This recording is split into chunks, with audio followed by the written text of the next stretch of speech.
She approached the handsome stranger behind the bar who was sipping a beer. "Do you want to be lucky today, handsome?" "I've been trying unsuccessfully to achieve success for many years now. Tonight is no different. What about you? Why are you here?" "Celebrating my divorce. Honestly, I'm looking for some restorative sex before my nerves get the better of me. I don't want anything serious until I'm ready to look for Mr. Reitner too. By the way, my name is Lena. Sandy, like Sandy Koufax. I take it my wedding ring doesn't put you off?" "You may have a wedding ring, Sandy, but you don't look married, if you know what I mean. If you mean that I look like I'm trying to survive a terrible marriage with some dignity, then you're right.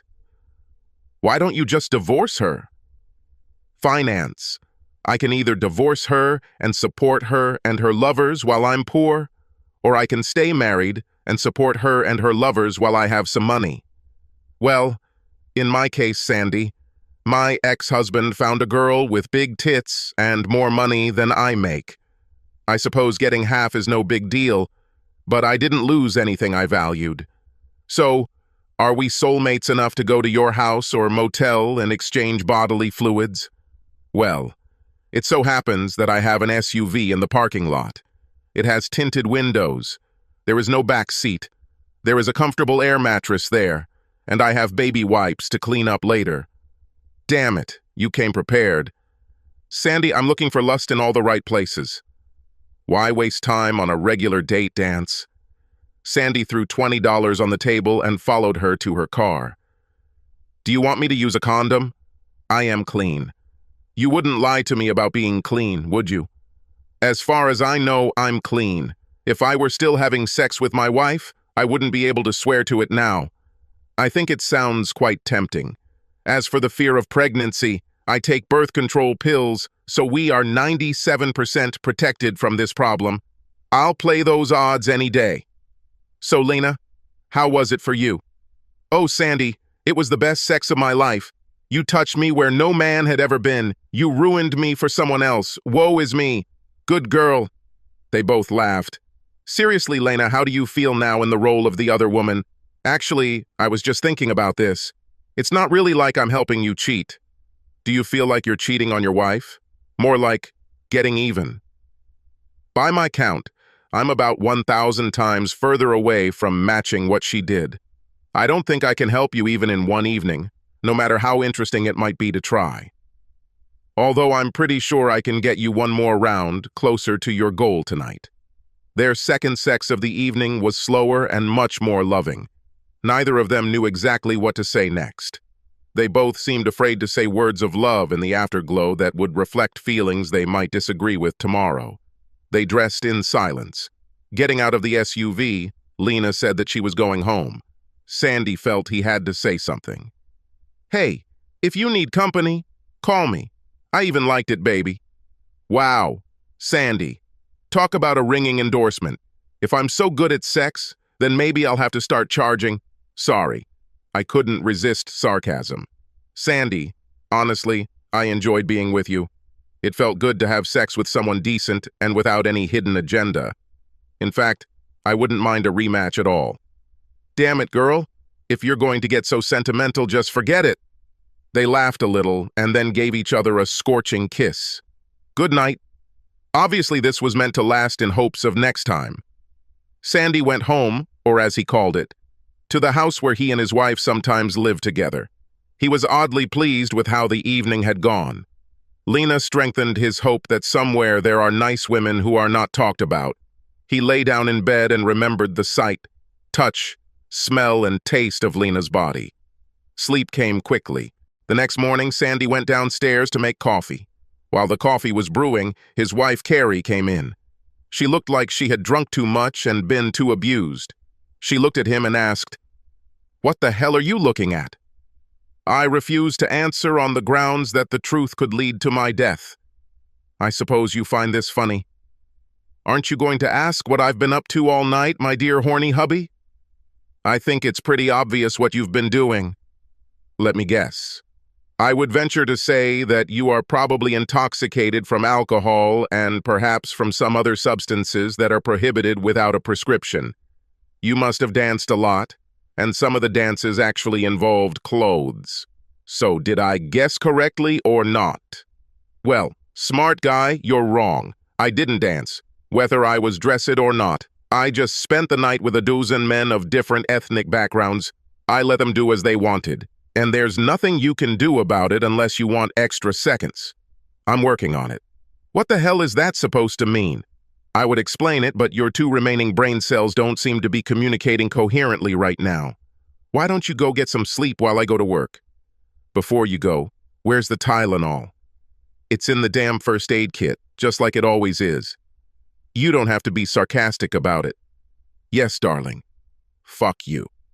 As time went by, Lena and Sandy went on a few more dates that involved more than just sex. But every date ended in sex. Sensual sex. Lena was the only one who decided to end it. She told Sandy that she felt like she was in danger of wanting a serious relationship with him.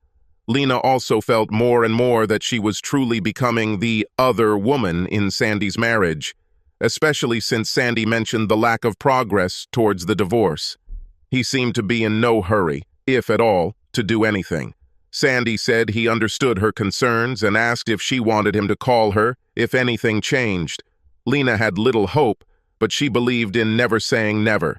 She agreed to keep in touch with us. A little more time passed without any major changes in the lives of Sandy and Lena, but as time passed, both began to miss each other more.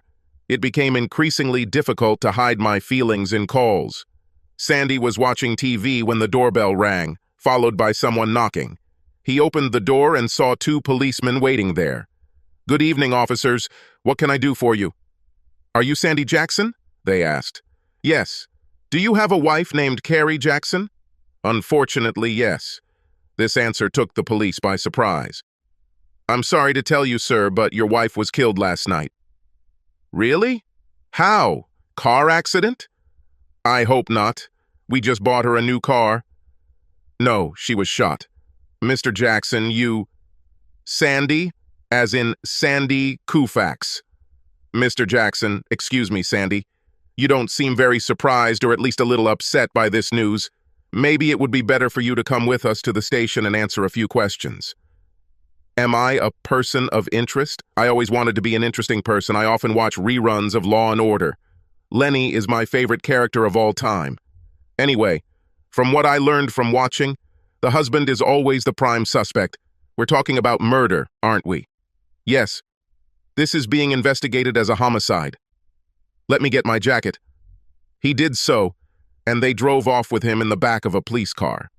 "I always wanted to ride in a police car. I think it would be too much to ask you to turn on your lights and siren.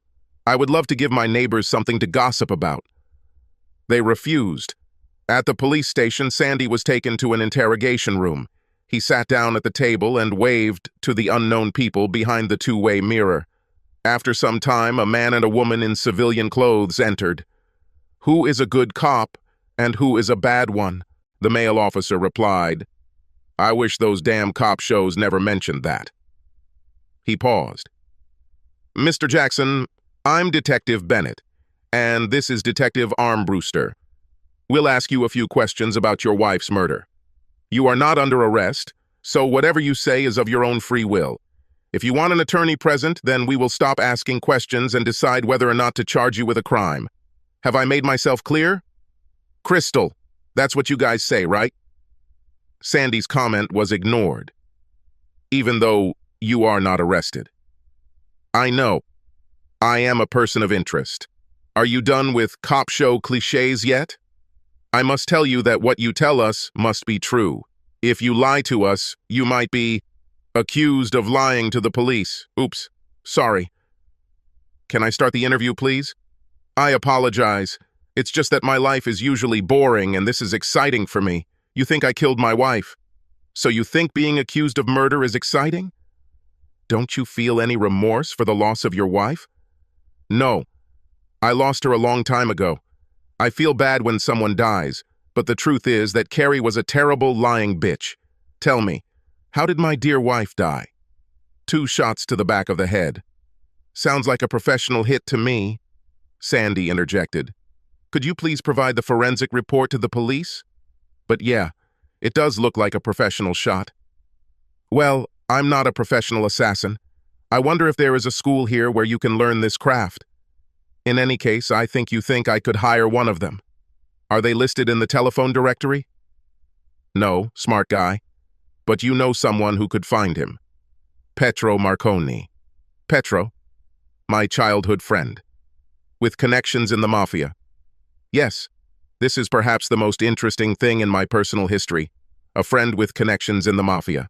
I'm sorry. You said that I asked Petro to find me a killer. I said it was possible. Can we get to the good part? Let's see what kind of case is filed against me.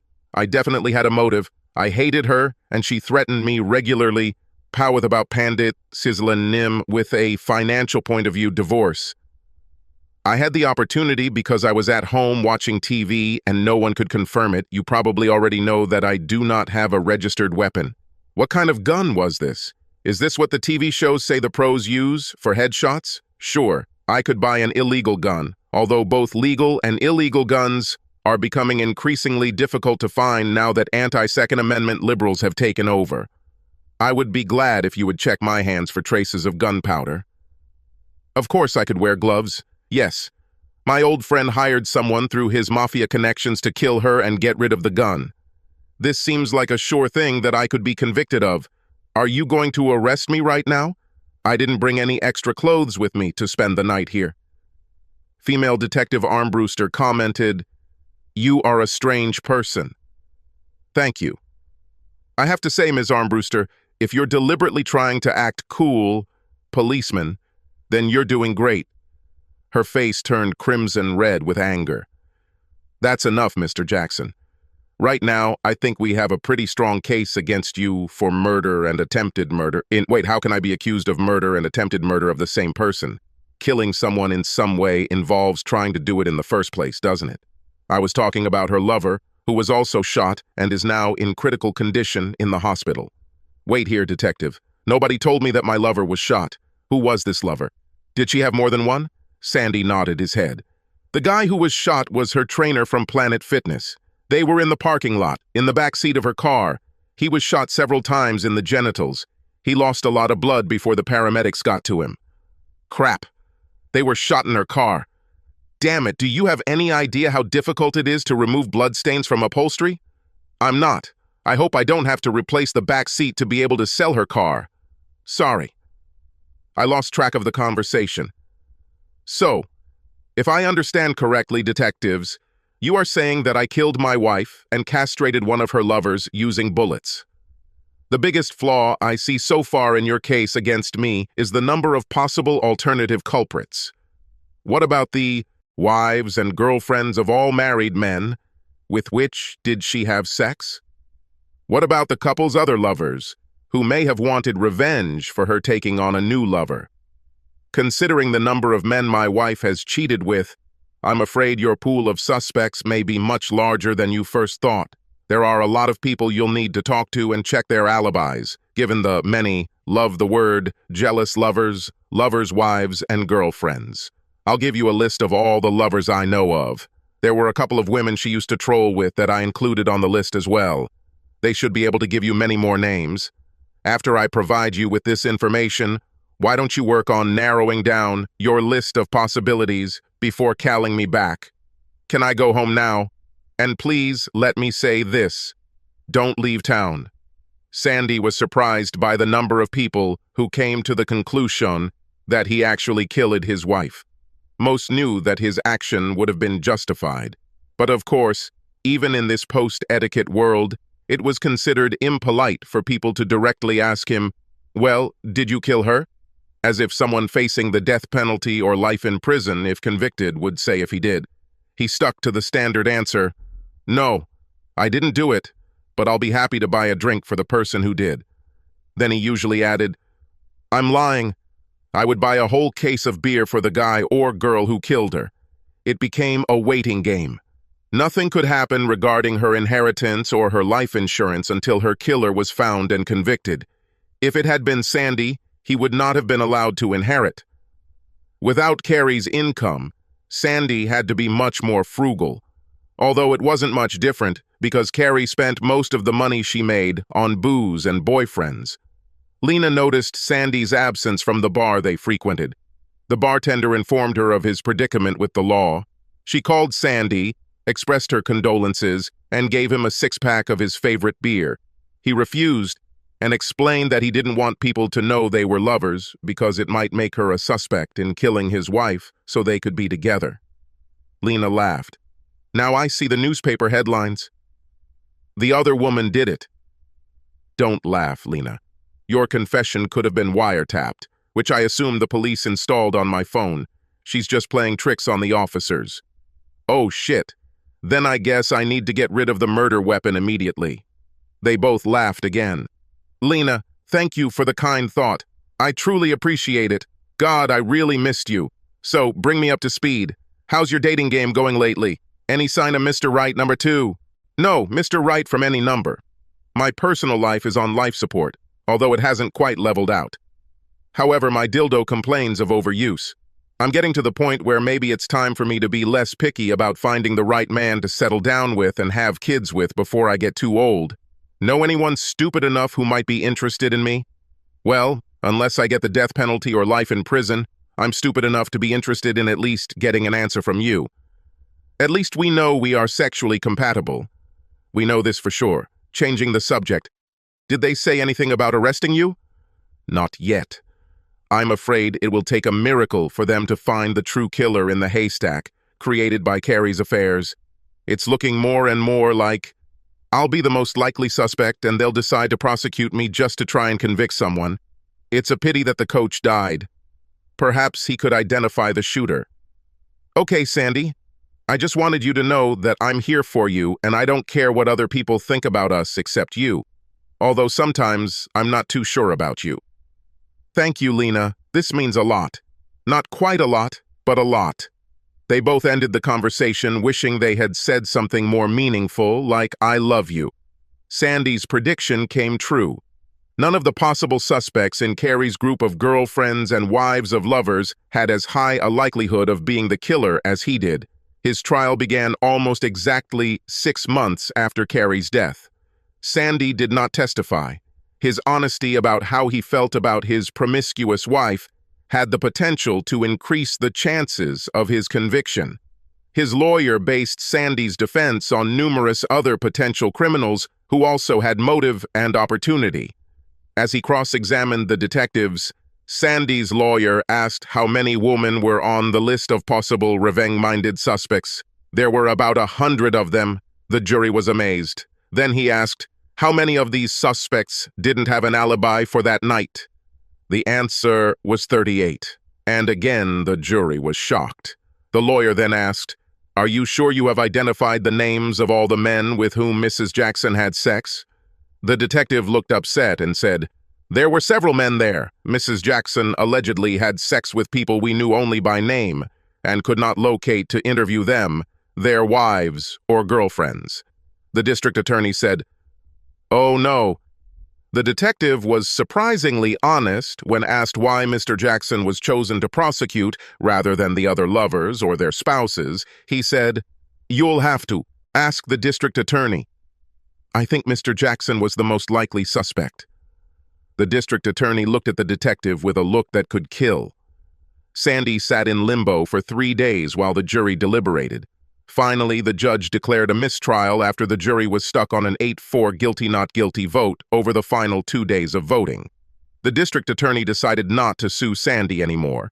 He failed to prove that motive and opportunity were sufficient to convict him beyond a reasonable doubt. The number of unknown other potential suspects and the lack of evidence that his friend orchestrated the hit gave the district attorney hope of one day getting 12 people to agree to a guilty verdict. As Sandy celebrated his victory, he saw Lena leaving the courtroom in tears. Several days passed before she answered his call. Lena, I hope that these were tears of joy that you shed. No, I was sad. I always wanted to tell my friends that I dated a killer. Of course, idiot. I was happy. Sandy, I'm so glad you're free now. I'm not that religious, but I prayed that they wouldn't find you guilty. I wasn't really guilty, so it's good that several members of the jury came to the same opinion. I knew you were innocent. I appreciate your trust in me. No, I mean, I knew you were innocent. What do you mean by this? Sandy, I'm the one who killed your wife and her coach. Sandy paused until he got over his shock. Lena, it's hard for me to believe this. Why do you do it? Sandy, I fell in love with you, despite the fact that I tried not to. Even after we stopped dating, I thought about you and us every day. I wanted you to stop suffering from being married to this bitch. When I couldn't bear to see you suffer anymore, I pulled out my dad's old .22 caliber pistol. I followed her and waited for the right moment. That evening, I saw her get into the coach's car. There was no one around, so I went and shot them both. I tried to make it look like a professional shot. I watch Law and Order too. However, in the courtroom, I became worried when I heard that you have connections to the mafia. You never told me about this. It made me afraid that I helped bring a case against you. You killed Carrie and one of her lovers because you wanted me to be free to marry you? No, at least not directly. As much as I would like to think that we could have a serious, intimate relationship, I did it mainly so that you would be free. I don't assume that you want to marry me. It's rare for another woman to get her guy in the end. Lena, what would you do if they condemned me? I would, of course, admit it. I still have the gun. This would convince them. I wouldn't let you go to jail, let alone the electric chair. But you would have gone to jail if you had confessed. I would still have achieved my goal. You would be free. I don't know what to say, except that you have a very strange way of saying, I love you. Effective, but weird. Really? I guess you're just saying that because you're afraid I'll shoot you too if you don't make me your girlfriend. This is part of the matter. There's just something really sexy about a woman with a smoking gun in her hand. Speaking of the gun, you need to get rid of it where no one will ever find it. And where do you propose? Sandy thought for a moment. I think I know the perfect place.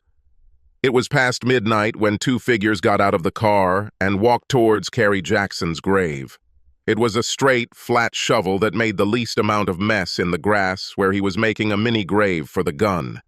The ground cover was replaced so that very little surface damage was visible. I don't know anyone who will ever visit her grave, so the gun should be safe here. Lena asked, What now, a free man?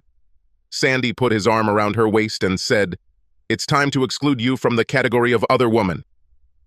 He pulled out a small box with a ring. Lena said, Are you proposing to me on the fucking grave of your ex-wife? You must be joking. You're right. Too tasteless. Let's just dance on her grave and get this over with.